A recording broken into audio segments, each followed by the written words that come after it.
पता नहीं किन लोगों ने भारतीय जनता पार्टी की आंख और कान बंद कर दिए हैं, जिन किसानों की ये सुनवाई नहीं कर रहे और तकलीफ और परेशानी को देख नहीं पा रहे। ये महंगाई से, डीजल पेट्रोल से जो मुनाफा हो रहा है, जो सरकार पैसे कमा रही है, वो आखिरकार किन के पास जा रहा है, ये भारतीय जनता पार्टी के लोग हमें बताएं। यहाँ के किसान, यहाँ के नौजवान ये जानना चाहते हैं इस बात को। ये लड़ाई किसान भाइयों आपकी जरूर है, लेकिन इस लड़ाई से हमारे भारत का और हमारी भारत की मिट्टी का भविष्य जुड़ा हुआ है, इसलिए हम आपके साथ ईमानदारी से खड़े हुए हैं।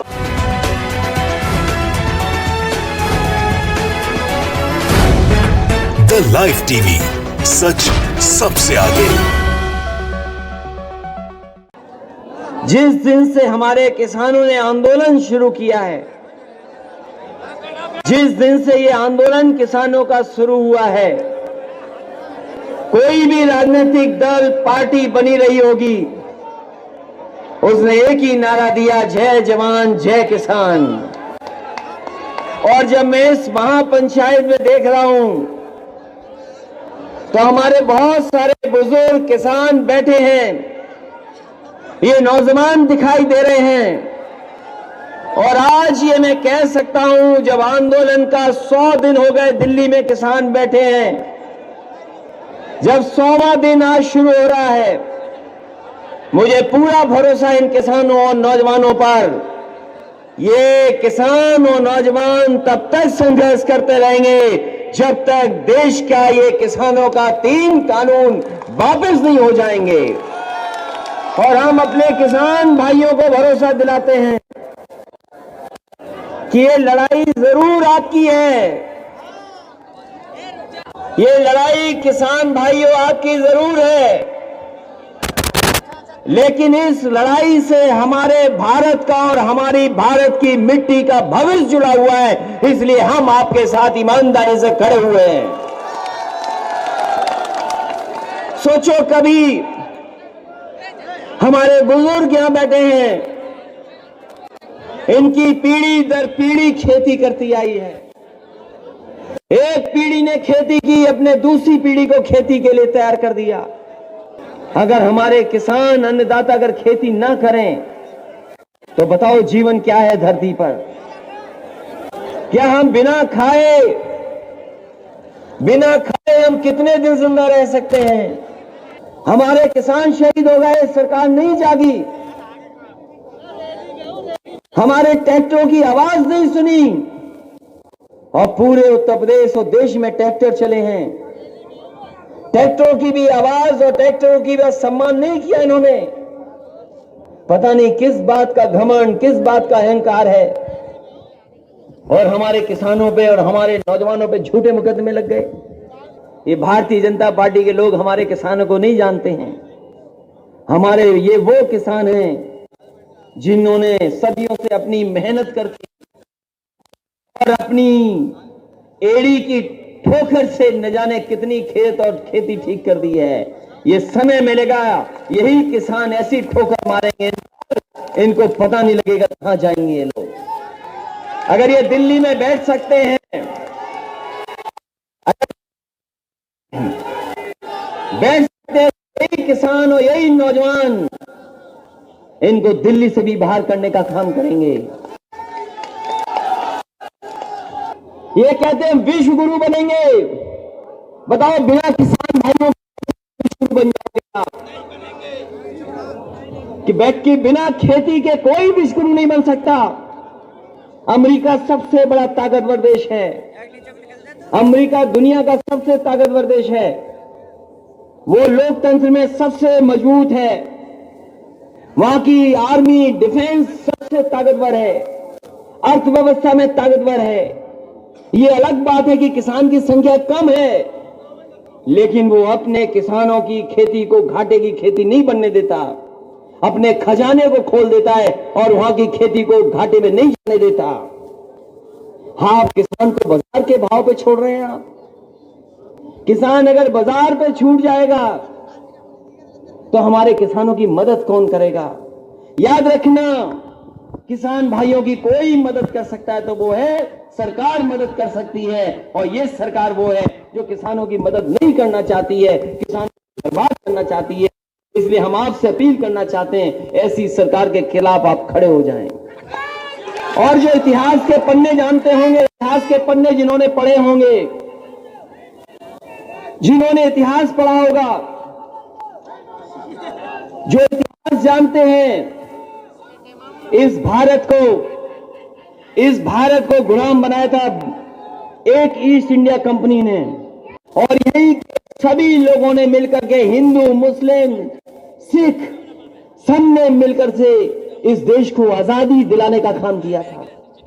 और याद कीजिए, ईस्ट इंडिया कंपनी थी, वो कंपनी सरकार केवल एक कानून से बन गई थी।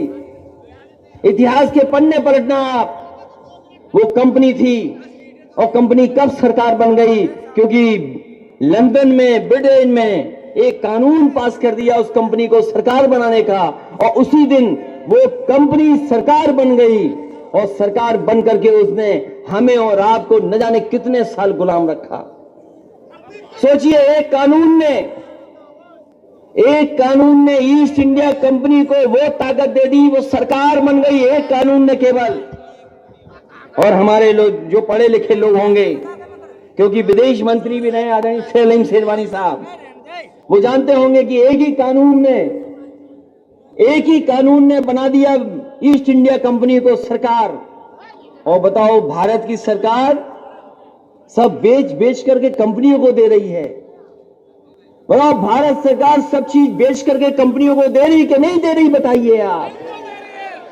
तो अगर एक कानून कंपनी को सरकार बना सकता है, तो ये वो कानून है जो देश को कंपनियों के हाथ में रख देना चाहते हैं। अगर 100 साल पहले, 150 साल पहले एक कानून ने कंपनी को सरकार बना दिया, तो ये भारतीय जनता पार्टी के लोग हमारी सरकार को कंपनी बनाने का काम कर रहे हैं। इसलिए इनके खिलाफ हमें सबको मिलकर के एक होना पड़ेगा। और कानून बनते हैं और बनाए जाते हैं और हटाए जाते हैं। ये कानून बना करते हैं और कानून हटा करते हैं। हमारे किसान भाइयों ने न जाने कब से देखा होगा, इसी प्रदेश में चौधरी चरण सिंह जी भी रहे। बताओ, उन्होंने एक कलम से न जाने कैसा कानून खत्म किया था कि नहीं खत्म किया था। लेखपालों को न जाने कितना जमीन को लेकर के भ्रष्टाचार होता था।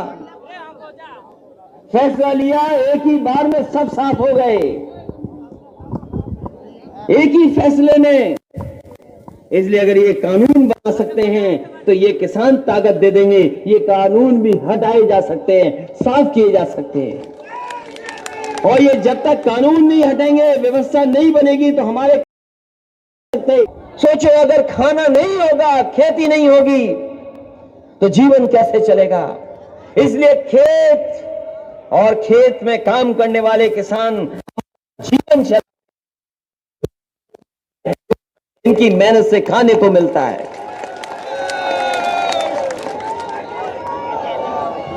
और अभी तो हमने वैश्विक महामारी देखी है, हम लोगों ने वैश्विक महामारी देखी अभी। और न केवल हम, आप सब न जाने कितनी तकलीफ में रहे। ये वैश्विक महामारी ऐसे नहीं आती है, और जो वैश्विक महामारी आई उसके कारण हमको घरों में रहना पड़ गया। हम लोग परेशानी में रहे और घरों में बंद रह करके अपनी बीमारी से बचते रहे। हम लोग वैश्विक महामारी की वजह से कहीं निकल नहीं पाए, हमारा कारोबार ठप हो गया। हमारे आपके छोटे दुकानदार, ठेला लगाने वाले, रिक्शा चलाने वाले, ऑटो चलाने वाले, गरीबी में जीवन यापन करने वालों का सब कारोबार खत्म हो गया। वो कारोबार नहीं कर पाए। अगर उस समय भी वैश्विक महामारी के सामने एक पर निकला तो वो केवल किसान था, और किसान की वजह से आज हमारा देश बच गया। अगर हमारे किसानों ने खेतों में काम नहीं किया होता तो हमारा देश बर्बादी की कगार पर चला जाता। हमारे देश को दुनिया में अपमानित होना पड़ जाता। ये किसान है जिन्होंने हमारे देश का सम्मान बचाया, उस वैश्विक महामारी में अपनी पैदावार को कम नहीं होने दिया, ईमानदारी से काम करते रहे। और वैश्विक महामारी आई, हमने आपने मुंह बंद कर लिया। हम लोगों ने ऐसे मास्क बनवाए, नाक और मुंह बंद हो गया। इस बीमारी से बचने के लिए बताओ, हमने आपने अपने नाक और मुंह बंद किए कि नहीं किए? बताओ। कोई नहीं बचा, डर रहे थे कि पता नहीं क्या हो जाएगा। लेकिन किसान भाइयों और नौजवानों, हम आपसे जानना चाहते हैं कि वैश्विक महामारी ने हमारे नाक और मुंह बंद करा दिया, लेकिन पता नहीं किन लोगों ने भारतीय जनता पार्टी की आंख और कान बंद कर दिए हैं, जिन किसानों की ये सुनवाई नहीं कर रहे और तकलीफ और परेशानी को देख नहीं पा रहे। कौन है जिन्होंने इनकी भारतीय जनता पार्टी के सरकार में बैठे लोगों की आंख बंद कर दी है? कौन लोग हैं जो सुन नहीं पा रहे हैं? बताओ। 200 से ज्यादा किसान आंदोलन में जान दे गया, हमारे किसान शहीद हो गए, 200 से ज्यादा किसान शहीद हो गए, और न जाने कितनी सर्दी में उनको रहना पड़ गया। हमने आपने वो तस्वीरें देखी हैं कि किसानों को रोकने के लिए भारतीय जनता पार्टी की सरकार ने दिल्ली में क्या क्या नहीं किया, क्या क्या हम लोगों ने नहीं देखा। बताओ।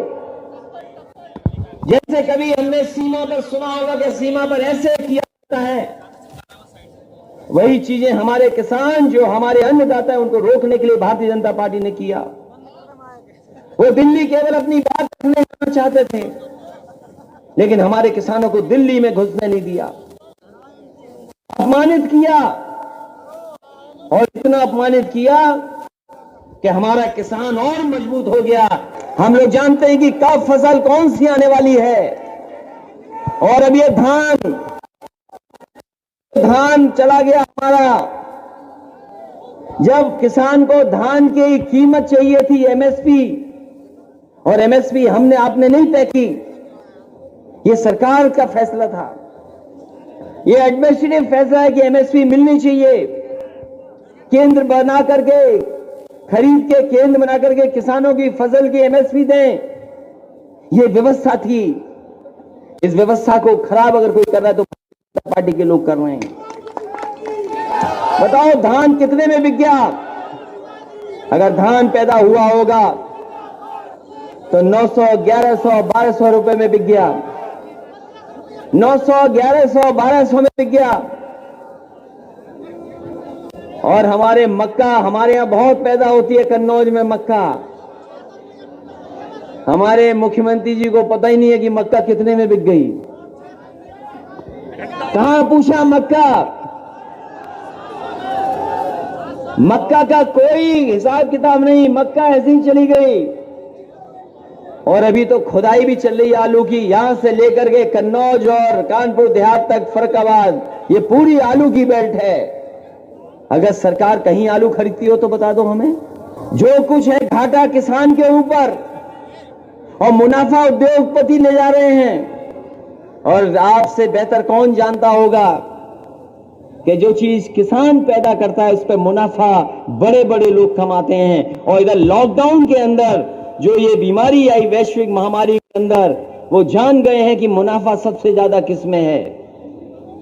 ये उद्योगपति, बड़े बड़े कारखाने वाले, वो जानते हैं कि मुनाफा कितना है। ये 10 महीने, 11 महीने में जान गए कि मुनाफा और खाने में है। इसलिए उन्होंने गुप्त चुपचाप उस वैश्विक महामारी के अंदर किसी किसान से, किसी किसी दूर से नहीं पूछा और चुपचाप वो बना दिए कानून है कि हमारी खेती भी छिन जाएगी, फसल की कीमत नहीं मिलेगी, और अगर हम अपना न्याय मांगने भी जाएंगे तो हमें कोई न्याय देने वाला भी नहीं है। ये व्यवस्था भारतीय जनता पार्टी के लोग कर रहे हैं। बताओ, भारतीय जनता पार्टी के कितने लोगों पर खेत हैं? मैंने लोकसभा में पूछा, मैंने जब प्रधानमंत्री जी का भाषण सुना राज्यसभा में, और आजकल तो सब मोबाइल वाले लोग हैं, कोई ऐसा नहीं जो मोबाइल न चलाना जानता हो या न देख पाता हो। जब राज्यसभा में प्रधानमंत्री जी ने कहा कि एमएसपी थी, एमएसपी है, एमएसपी रहेगी, तो जब हमें लोकसभा में बोलने का मौका मिला तो मैंने पूछा, ये बताओ जहां के राष्ट्रपति जी हैं जिस क्षेत्र के, वहां कहां एमएसपी मिल रहा है हमारे किसानों को? प्रधानमंत्री जी बताएं, जहां से चुन करके आते हैं और जिस प्रदेश ने भारतीय जनता पार्टी की सरकार बनाई, यही उत्तर प्रदेश है। उत्तर प्रदेश के भाइयों बहनों, किसानों, नौजवानों, इसी प्रदेश ने सरकार बनाई है। बताएं प्रधानमंत्री जी, कहां पर एमएसपी मिल रही है? किसान भाई जानना चाहते हैं, वो बीजेपी वाले नंबर बताएं जिस पर हम मिस कॉल कर दें और हम वो नंबर बताए हमें। और जब हम धान की एमएसपी मांग रहे, गन्ने की बात कर रहे, जब हम लोग, हाँ, पूरे देश के किसान जब एमएसपी की बात कर रहे थे, जब किसान अपने धान की कीमत मांग रहा था, गन्ने की कीमत मांग रहा था, खेती की बात कर रहा था, तो हमारे दिल्ली के प्रधानमंत्री और उत्तर प्रदेश के मुख्यमंत्री कह रहे थे स्ट्रॉबेरी में बहुत मुनाफा है। ये स्ट्रॉबेरी क्या है? प्रधानमंत्री जी कह रहे हैं स्ट्रॉबेरी में बहुत मुनाफा है। अरे अलीगढ़ के भाइयों, कहां है स्ट्रॉबेरी, ये बताओ हमें। मथुरा में कहां मिल रही है स्ट्रॉबेरी? और यहां तक बात नहीं खत्म हुई, यहां तक बात खत्म नहीं हुई। हमारे मुख्यमंत्री जी को बता दिया कि काला गाजर का कोई हलवा होता है। वो पता नहीं कहां से जानकारी करके आ गए, तो काले गाजर के हलवे की चर्चा कर रहे थे। बताओ, काले गाजर के हलवे की चिंता है उन्हें, हमारे धान की और किसान की चिंता नहीं है उन्हें। तो सोचो आप कि कौन लोग बैठे हैं सरकार में। और अभी ठीक कहा आदरणीय रामनिवास सुमन जी ने कि देश में 42,000 मंडी होनी चाहिए थी, 42,000 मंडियां होनी चाहिए थी। ये हमारी जो कमीशन बैठे थे उसका रिपोर्ट है, और रिपोर्ट को सरकार ने स्वीकार किया। देश में केवल 7,000 मंडियां हैं। और ये जो सड़क दिख रही है एक्सप्रेसवे, समाजवादी पार्टी ने मंडी बनाना शुरू कर दिया था, और मंडियों के लिए जगह लेनी थी 100-100 एकड़। आप जाइए मैनपुरी इटावा के पास 100 एकड़ जमीन मंडी के लिए ली गई। कंदौज में आलू के लिए मंडी ली गई, मलियाबाद में आम के लिए ली गई मंडी की जगह। पूरे बुंदेलखंड में हर जिले में मंडियां बनाने का फैसला लिया, मंडी बन गई वहां पर। और हम भी योगा के चक्कर में, जैसे हम नई चीज करने लगते हैं तो योगा के चक्कर में हम भी फंस गए। तो बाबा रामदेव जी को भी हमने 400 एकड़ जमीन दे दी यहीं पर ग्रेटर नोएडा में। और हमें लगा कि ये मंडी बनाएंगे, हमारे किसान को कुछ मदद करेंगे। लेकिन जैसे योगा वो भूल गए, वैसे वो मंडी बनाना भी भूल गए। हम आपको भरोसा दिलाते हैं, चाहे हमें आपके बीच में इसी एक्सप्रेसवे पे मंडियां बनानी पड़े, सरकार बनाइए, मंडी बनाएंगे, मंडी की व्यवस्था को बेहतर करेंगे, जिससे हमारे किसानों को उनकी कीमत मिल जाए। और सरकार को देने में कोई फर्क नहीं पड़ता। इतना पैसा है सरकार के पास जितना आप सोच नहीं सकते। कहां पैसे की कमी है बताओ। जो लोग जानकार हैं वो जानते होंगे, नोटबंदी के बाद यही तो बीजेपी कहती थी कि नोटबंदी हो जाएगी तो पैसा आ जाएगा, काला धन आ जाएगा। बताओ, नोटबंदी के बाद भारतीय जनता पार्टी ने कितना काला धन भारत का लेकर के आए, हमें बताएं वो लोग। कहां है वो काला धन? बताओ, कोई बचा हमारे किसान भाई बताइए। सब पैसा रखवा लिया उन्होंने हमारा, आपका। और हमारी बूढ़ी बूढ़ी अम्मा ने जो छिपा के रखा था, माताओं बहनों ने, इन भारतीय जनता पार्टी के लोगों ने उनका भी पैसा निकलवाया बाहर, जमा करवा लिया बैंक में। न काला धन आया, न भ्रष्टाचार खत्म हुआ। बताओ, पुलिस वाला भ्रष्टाचार कितना खत्म हो गया, हमें बता दो आप। तहसील वाला भ्रष्टाचार, हमारा आपका पैसा जमा करा लिया। और आज अगर हिसाब किताब लगाएं पत्रकार साथियों, हालांकि पत्रकार साथी मदद तो करना चाहते हैं, लेकिन पता नहीं कहां रस्सी फंसी हुई है इनकी, जो मदद नहीं कर पा रहे हमारे। ये मदद करना चाहते हैं। बताओ बाजार में पैसा कितना है आज? बाजार में पैसा पहले से ज्यादा है। और बताओ लॉकडाउन के अंदर किसान भाइयों, डीजल पेट्रोल महंगा हो रहा, डीजल की कीमत बढ़ रही, पेट्रोल की कीमत बढ़ रही। हमारे उज्ज्वला जो दिए थे सिलेंडर, अब बताओ 1000 के पास पहुंच गया।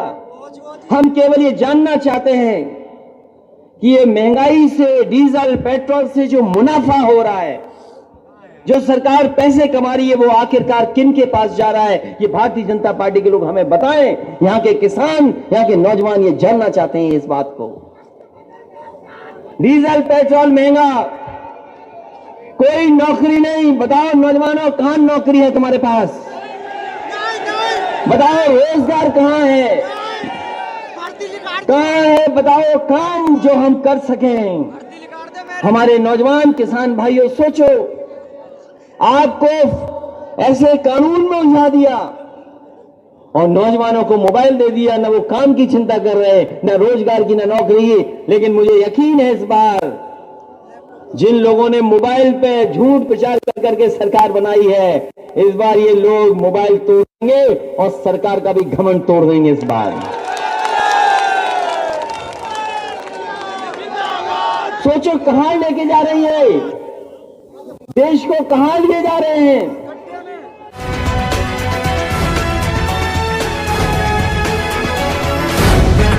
द लाइव टीवी, सच सबसे आगे।